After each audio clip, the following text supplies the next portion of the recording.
الحمد لله رب العالمين والعاقبة للمتقين والصلاة والسلام على رسوله الكريم أما بعد أعوذ بالله من الشيطان الرجيم بسم الله الرحمن الرحيم إن الله وملائكته يصلون على النبي يا أيها الذين آمنوا صلوا عليه وسلموا تسليما صدق الله العظيم وصدق رسوله النبي الكريم السلام علیکم ورحمۃ اللہ وبرکاتہ۔ سب سے پہلے آقائے نامدار احمد مصطفیٰ محمد مصطفیٰ صلی اللہ علیہ وسلم کی بارگاہ متصل حدیث درود شریف پیش کیجیے۔ اللہم صلی علی سیدنا محمد وعلی آل سیدنا محمد وعلی آلہ وسلم۔ الصلاۃ والسلام علیک یا رسول اللہ، الصلاۃ والسلام علیک یا حبیب اللہ۔ معزز سامعین کرام،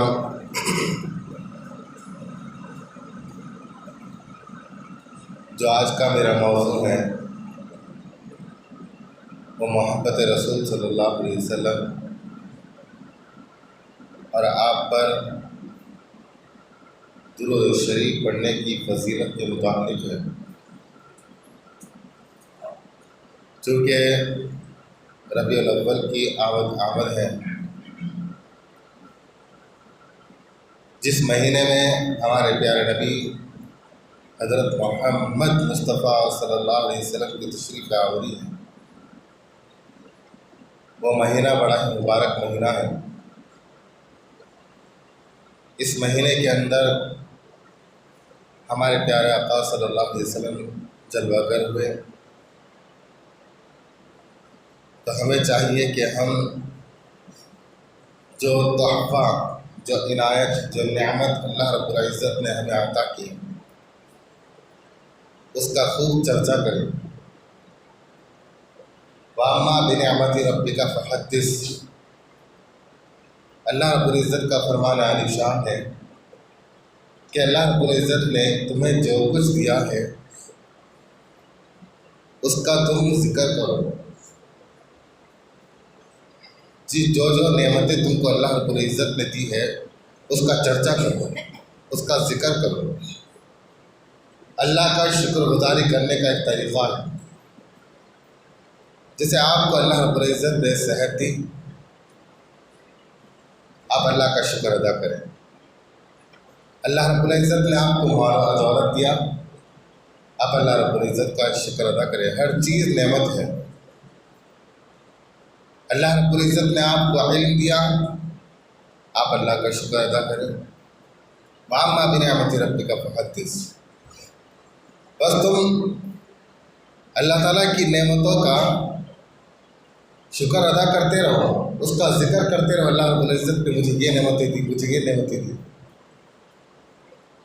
لیکن ایک بندہ مومن، ایک مسلمان کے لیے سب سے بڑی نعمت کیا ہو سکتی ہے؟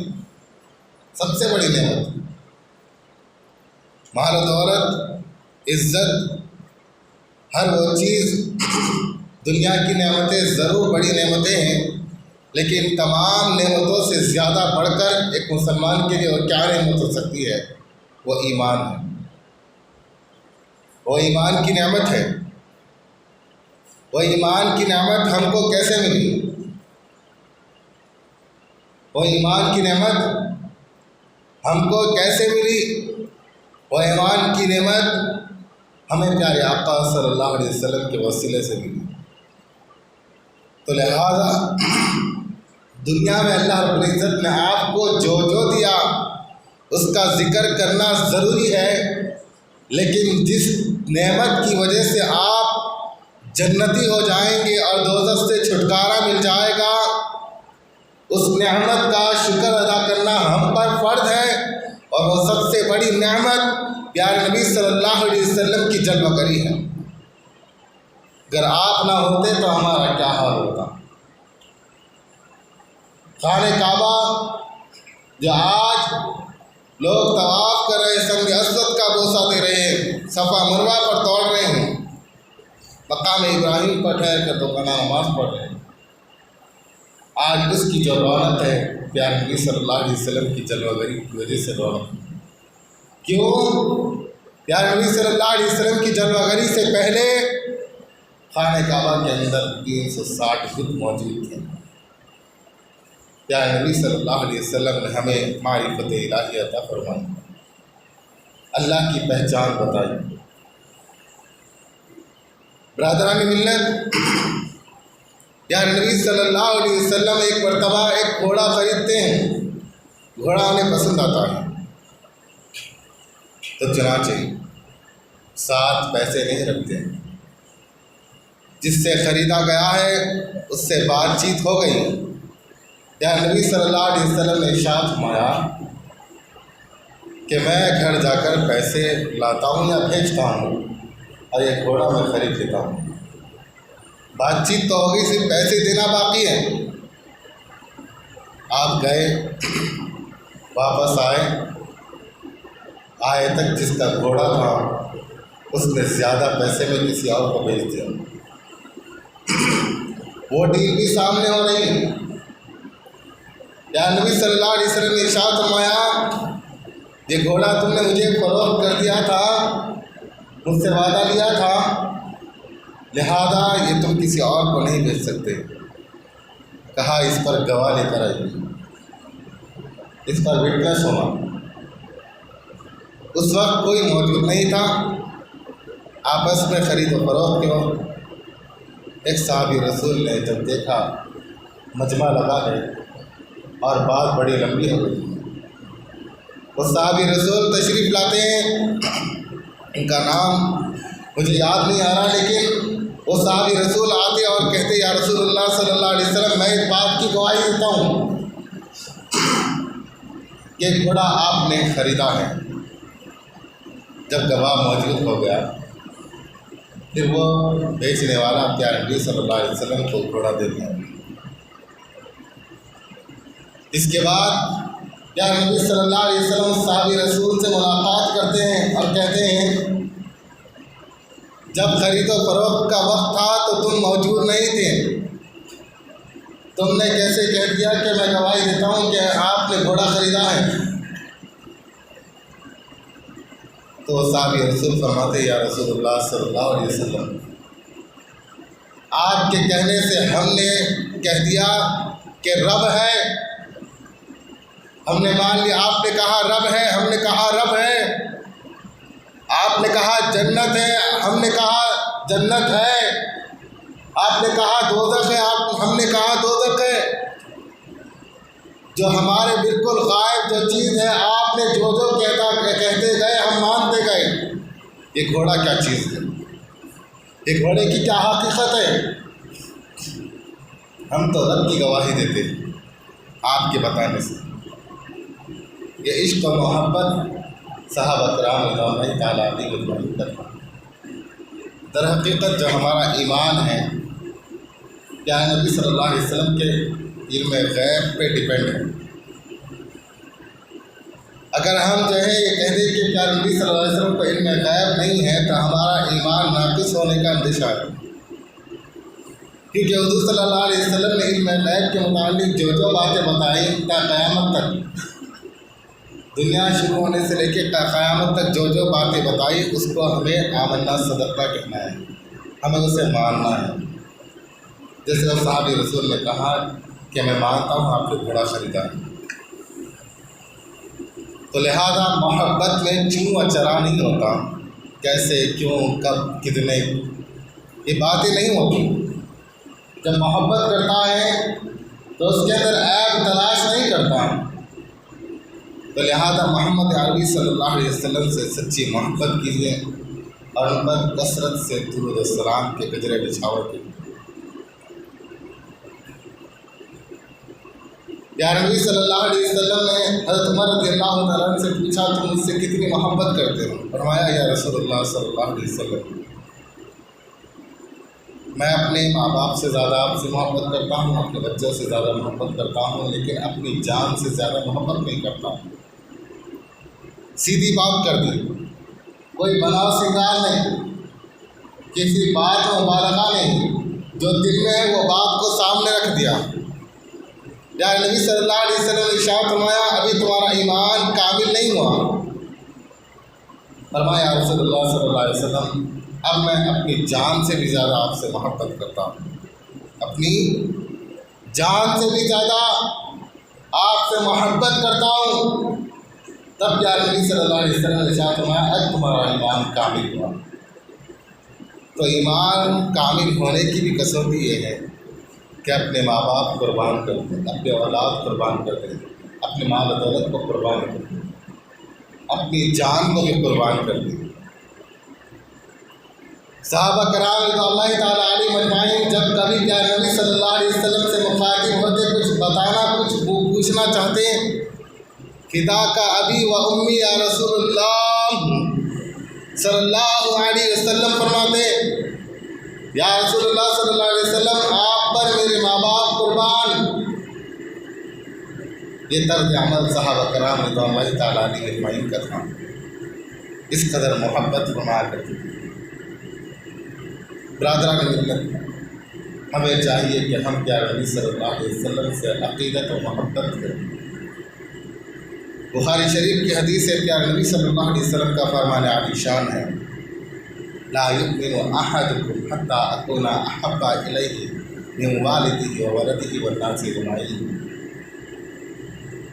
تم میں کا مومن کوئی ہو ہی نہیں سکتا جب تک وہ اپنے ماں باپ سے زیادہ، اپنے اولاد سے زیادہ، اپنے مال و دولت سے زیادہ، دنیا جہاں کی تمام چیزوں سے زیادہ اور خود سے زیادہ پیارے نبی صلی اللہ علیہ وسلم سے محبت نہ کرے، وہ مومن ہو ہی نہیں سکتا۔ ایمان کی کسوٹی ہے، پیارے نبی صلی اللہ علیہ وسلم سے جب آپ اس قدر محبت کرو گے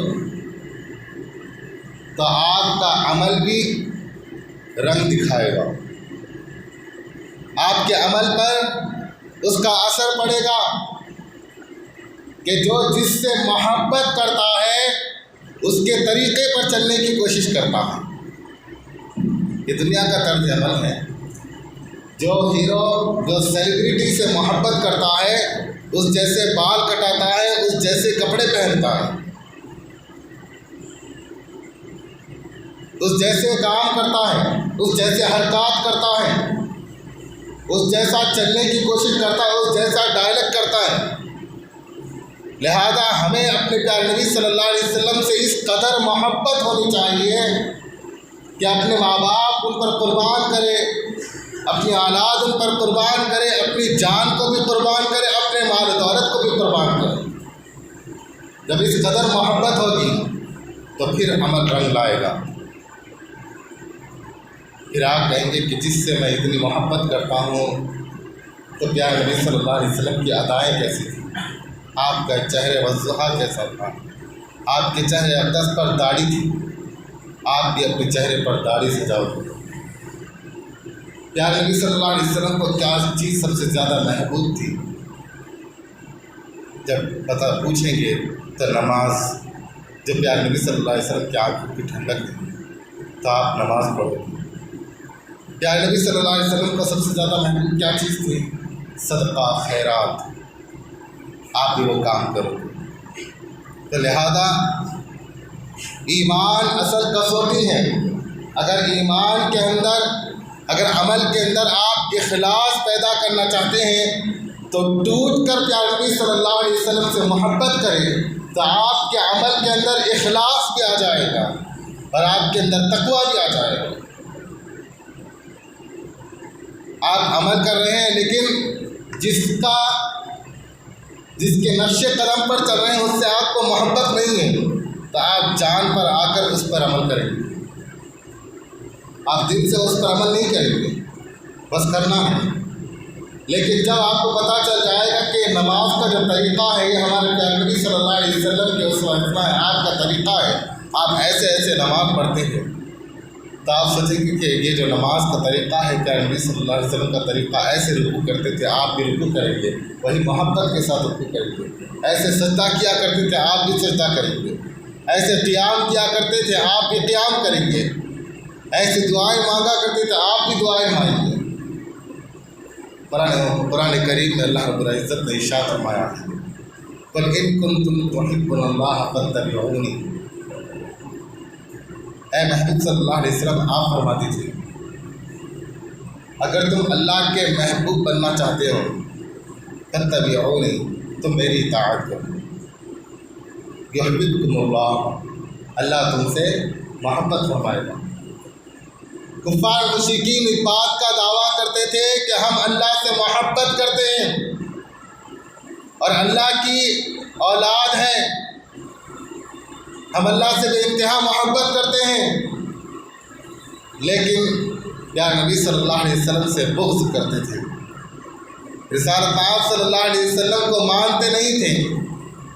تو اللہ رب العزت نے آیت کریمہ اتاری اور کہا کہ تم اللہ سے محبت کرتے ہوں گے، لیکن جب تک تم اس بات کے دعوے دار نہیں بن سکتے، اللہ کی محبت کا حقیقت میں نہیں پہنچ سکتے، جب تک تم میرے پیارے نبی صلی اللہ علیہ وسلم سے محبت نہ کرو اور ان کی اطاعت نہ کرو، ان کی تابعداری نہ کرو۔ ہاں، جب تم پیارے نبی صلی اللہ علیہ وسلم سے محبت کرو گے، جب ان کی اطاعت کرو گے اور ان سے محبت کرو گے تو یقیناً تم میری محبت کو پہنچ جاؤ گے، پھر میں اس کا صلہ یہ دوں گا، وَيَغْفِرْ لَكُمْ ذُنُوبَكُمْ، میں تمہارے گناہ بخش دوں گا۔ اللہ رب العزت تمہارے گناہ بخش دے گا، تمہیں معاف فرما دے گا، اس کا یہ صلہ بنے گا۔ تو ہمیں چاہیے کہ ہم پیارے نبی صلی اللہ علیہ وسلم سے محبت کا رابطہ قائم رکھیں۔ وہ کیسے قائم ہو سکتا ہے؟ ایک عملی طریقہ تو تمام عبادات ہے کہ آپ تمام عبادت کو شامل ہیں، حال رکھیں کہ اس عبادت کریں، نماز، روزہ، زکوٰۃ، حج، لیکن ایک رابطہ ایسا ہے جو پیارے نبی صلی اللہ علیہ وسلم کی محبت سے ہمیں جوڑتا ہے، وہ ہے درود و سلام۔ درود و سلام جب بندہ مومن عام مسلمان آپس میں ایک دوسرے سے سلام دعا کرتا ہے تو لہذا رابطہ قائم ہو جاتا ہے۔ جب کہیں ملتے ہیں تو میں نے آپ کو کہیں دیکھا ہے، آپ مجھے سلام کیا کرتے ہیں، رابطہ قائم ہو گیا، ایک دوسرے میں محبت پیدا ہو جاتی ہے۔ سلام محبت کو پیدا کرتا ہے، ایک دوسرے سے سلام کرنا کیا ہے؟ محبت پیدا کر دیتا ہے، گناہوں کو معاف بھی فرما دیتا ہے، اس سے گناہ معاف بھی ہو جاتے ہیں۔ تو جب ایک بندہ دوسرے بندے کو سلام کرتا ہے، اتنی نعمتیں، اتنی سعادتیں حاصل ہو سکتی ہے۔ تو جب پیارے نبی صلی اللہ علیہ وسلم پر درود السلام بھیجے گا، آپ پر صلاۃ السلام عرض کرے گا، تو کیا نہیں نعمتیں حاصل ہوں گی، کیا نہیں نعمتیں حاصل ہوں گی۔ تو لہذا آپ تو ہر روز درود السلام کے گجر نچھاور کریں گے، وہاں سے ایک مرتبہ سلام کا جواب آ جائے تو ہمارے وارے دیوارے ہو جائیں گے۔ ایک مرتبہ آ جائے کہ تم پر بھی سلام ہو۔ برادران ملت، پیارے نبی صلی اللہ علیہ وسلم پر درود السلام بھیجے، کیوں؟ تو پیارے آقا صلی اللہ علیہ وسلم نے ہمیں معراج کے وقت بھی نہیں دیا۔ جب اللہ رب العزت کی قرب خاص میں گئے، پیارے نبی صلی اللہ علیہ وسلم معراج کے موقع پر، تو اللہ رب العزت کی بارگاہ میں عرض کیا، سب سے پہلی بات التحیات للہ والصلوات والطیبات۔ پیارے نبی صلی اللہ علیہ وسلم نے اللہ رب العزت کی بارگاہ میں عرض کیا، اس کا ترجمہ یہ ہے، تمام قولی اور فعلی عبادتیں اے اللہ رب العزت تیرے لیے، تمام صدقات اے اللہ رب العزت تیرے لیے۔ اللہ رب العزت کی طرف سے جواب آتا ہے، السلام علیک ایھا النبی ورحمۃ اللہ وبرکاتہ۔ پیارے نبی صلی اللہ علیہ وسلم پر سلام بھیجا جا رہا ہے، آپ کو سلام کیا جا رہا ہے، اللہ رب العزت ارشاد فرما رہا ہے۔ جب اللہ رب العزت کی نوازشیں پیارے نبی صلی اللہ علیہ وسلم دیکھتے ہیں کہ اللہ رب العزت مجھ پر رحمتیں اور برکتوں کا نزول فرما رہا ہے، سلامتیں بھیج رہا ہے، کیوں نہ میں اپنی گناہگار امت کو اس میں شامل کروں، کیوں نہ میں اس کے اندر اپنی گناہگار امت کو شامل کر لوں۔ یا نبی صلی اللہ علیہ وسلم نے ساتھ ہی ساتھ کہا، السلام علینا وعلی عباد اللہ الصالحین۔ کہ تمام فرشتوں نے کہا اشہد ان لا الہ الا اللہ و اشہد ان محمد عبدہ و رسولہ۔ برادران ملت کو ہمیں چاہیے کہ جو پیارے آقا صلی اللہ علیہ وسلم نے ہمیں معراج کے موقع پہ نہیں بلایا، جبکہ اللہ رب العزت سے کلام کا موقع ہے، تو ہم کیسے پیارے نبی صلی اللہ علیہ وسلم کو بھول سکتے ہیں؟ ہم انہیں یاد رکھیں جنہوں نے سجدوں میں ساری رات ہمارے لیے استغفار کر کے، ہمارے لیے دعائیں مغفرت کر کے گزار دی، تو پیارے نبی صلی اللہ علیہ وسلم کی اوپر ہم کثرت سے درود و سلام پڑھیں۔ اور یہ آپ پر میں جو درود و سلام پڑھنے کو کہہ رہا ہوں، یہ آپ کے لیے ہی فائدہ ہے۔ پیارے نبی صلی اللہ علیہ وسلم پر درود و سلام پڑھو نہ پڑھو، اس سے ان کی عظمت پر کوئی فرق نہیں پڑتا۔ اللہ رب العزت نے ارشاد فرمایا وَلَلْآخِرَةُ خَيْرٌ لَكَ مِنَ الْأُولَىٰ۔ پیارے نبی صلی اللہ علیہ وسلم کا جو پچھلا زمانہ ہے، اس سے آگے کا زمانہ بہتر سے بہتر ہوتا جا رہا ہے، تا قیامت تک آپ کے اوپر رحمتیں اور برکتیں نزول ہوتے جا رہے ہیں، ان کا مقام، ان کا مرتبہ بلند ہوتے جا رہا ہے، اتنا بلند ہوگا کہ مقام محمود پر اللہ رب العزت بٹھائے گا اور کہے گا یا رسول اللہ صلی اللہ علیہ وسلم، آپ جسے چاہتے ہیں جنت میں داخل کر دیں، آپ جس کو پکڑ لیں گے ہاتھ سے۔ پیارے نبی صلی اللہ علیہ وسلم ارشاد فرماتے ہیں کہ جو جہنمی ہوگا، جو جہنم کا مستحق ہوگا، جس کو جہنم میں ڈال دیا جائے گا، ایسے لوگوں کی شفاعت میں کرواؤں گا، ایسے لوگوں کی شفاعت میں کراؤں گا۔ تو آئے کہ ہم دوزخ سے آزاد ہونے اور جنت میں جانے کا ٹکٹ حاصل کریں۔ تو پیارے آقا صلی اللہ علیہ وسلم ارشاد فرماتے ہیں کہ جو مجھ پر کثرت سے درود پڑھے گا، بروز قیامت میں اس کی شفاعت کروں گا۔ سبحان اللہ۔ تو ہمیں چاہیے کہ ہم کثرت سے درود سلام پڑھیں کہ جس کی وجہ سے بروز قیامت پیارے نبی صلی اللہ علیہ وسلم ہماری شفاعت ہوگا۔ کہ فرمایا کہ کثرت سے درود سلام پڑھا کرو، جو جتنا زیادہ کثرت سے درود سلام پڑھے گا وہ جنت میں پیارے نبی صلی اللہ علیہ وسلم کے قریب ہوگا، ان کا پڑوسی بنے گا۔ تو ہمیں چاہیے کہ ہم کثرت سے درود و سلام پڑھیں تاکہ پیارے نبی صلی اللہ علیہ وسلم کی قربت حاصل ہو جائے۔ جنت میں بے شمار درجات ہوں گے، لیکن سب سے اعلیٰ درجے پہ پیارے نبی صلی اللہ علیہ وسلم جلوہ گر ہوں گے۔ اگر آپ کثرت سے درود و سلام پڑھیں گے تو آپ پیارے نبی صلی اللہ علیہ وسلم کا قربت حاصل کریں گے۔ کثرت سے درود پڑھیں، دل کا زنگ دور ہو جاتا ہے، دل کو بھی زنگ لگتا ہے، دل بھی بیمار ہو جاتا ہے، روحانی اعتبار سے، ظاہری اعتبار سے، ہر طریقے سے دل بیمار ہو جاتا ہے۔ تو لہذا جیسے لوہا اگر خراب ہو جائے، اس کا زنگ لگ جائے تو اس کی تھوک پالش ہوتی ہے، اگر دل بیمار ہو جائے تو اس کی تھوک پالش یہ ہے کہ درود السلام کی کثرت کرے۔ کوئی قرض دار ہے، درود شریف کی کثرت کرے، قرض ادا ہو جائے گا۔ کوئی پریشان حال ہے، درود سلام کی کثرت کرے، اس کی پریشانی ختم ہو جائے گی۔ کوئی تنگ دست ہے، درود شریف کی کثرت کرے تو اس کی تنگ دستی دور ہو جائے گی۔ پیارے نبی صلی اللہ علیہ وسلم نے وظیفہ بتایا ہے کہ جب تم گھر میں داخل ہو تو گھر والوں کو سلام کرو اور مجھ پر سلام پڑھو، مجھ پر درود پڑھو، 3 مرتبہ سورہ اخلاص پڑھو، تمہاری تنگدستی دور ہو جائے گی، یہاں تک کہ تمہاری دولت تمہارا دروازہ توڑ کر تمہارے گھر میں داخل ہو جائے گی۔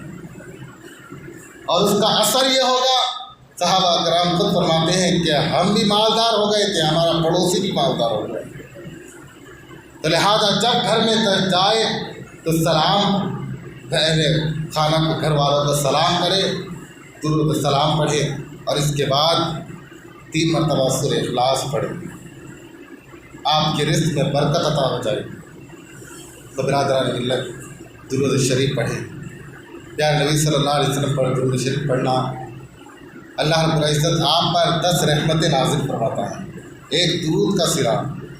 تو حدیث شریف میں آتا ہے کہ جو 1 مرتبہ درود شریف پڑھتا ہے کہ اس کے 10 درجات بلند ہوتے ہیں، اس کے 10 گناہ معاف ہو جاتے ہیں، اسے 10 نیکیاں ملتی ہیں ایک درود کے بدلے۔ اللہ رب العزت نے قرآن کریم میں فرمایا کہ بے شک میں اور فرشتے پیارے نبی صلی اللہ علیہ وسلم پر درود بھیجتے ہیں۔ اے ایمان والو، تم پیارے نبی صلی اللہ علیہ وسلم پر درود و سلام کثرت سے بھیجو۔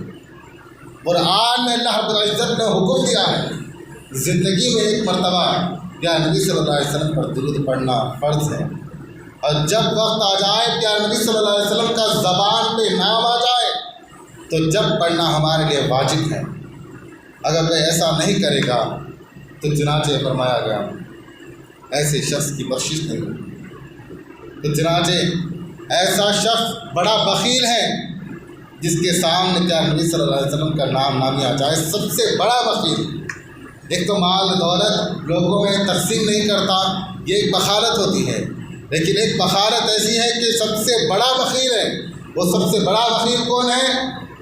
جو پیارے نبی صلی اللہ علیہ وسلم کا نام سن لے اور ان پر درود و سلام نہ پڑھے، ان پر درود شریف نہ پڑھے۔ تو برادران ملت، دنیا اور آخرت کی کامیابی۔ ایک صحابی رسول صلی اللہ علیہ وسلم عرض کرتے یا رسول اللہ صلی اللہ علیہ وسلم، میں عبادت کرنے کے بعد دعا میں مشغول ہوتا ہوں، میں کتنا درود پڑھوں؟ فرمایا کہ جتنا تم زیادہ چاہے اتنا پڑھ سکتے، پاؤ حصہ پڑھ لوں اس اچھا ہے تمہارے لیے، لیکن اور زیادہ کرے بھائی جتنا پڑھو خیر اللہ، اگر اور زیادہ کر لے تمہارے لیے بہتر ہے۔ تو کہا میں آدھا وقت، کہا اور تم اگر زیادہ کر لے تو اور بہتر ہے۔ کہا اب میں صرف درود پڑھوں گا، دعا نہیں کروں گا۔ اب میں درود پڑھوں گا، دعا نہیں کروں گا۔ پیارے نبی صلی اللہ علیہ وسلم فرماتے ہیں اب تمہارے لیے دنیا میں بھی خیر ہے اور آخرت میں بھی خیر ہے۔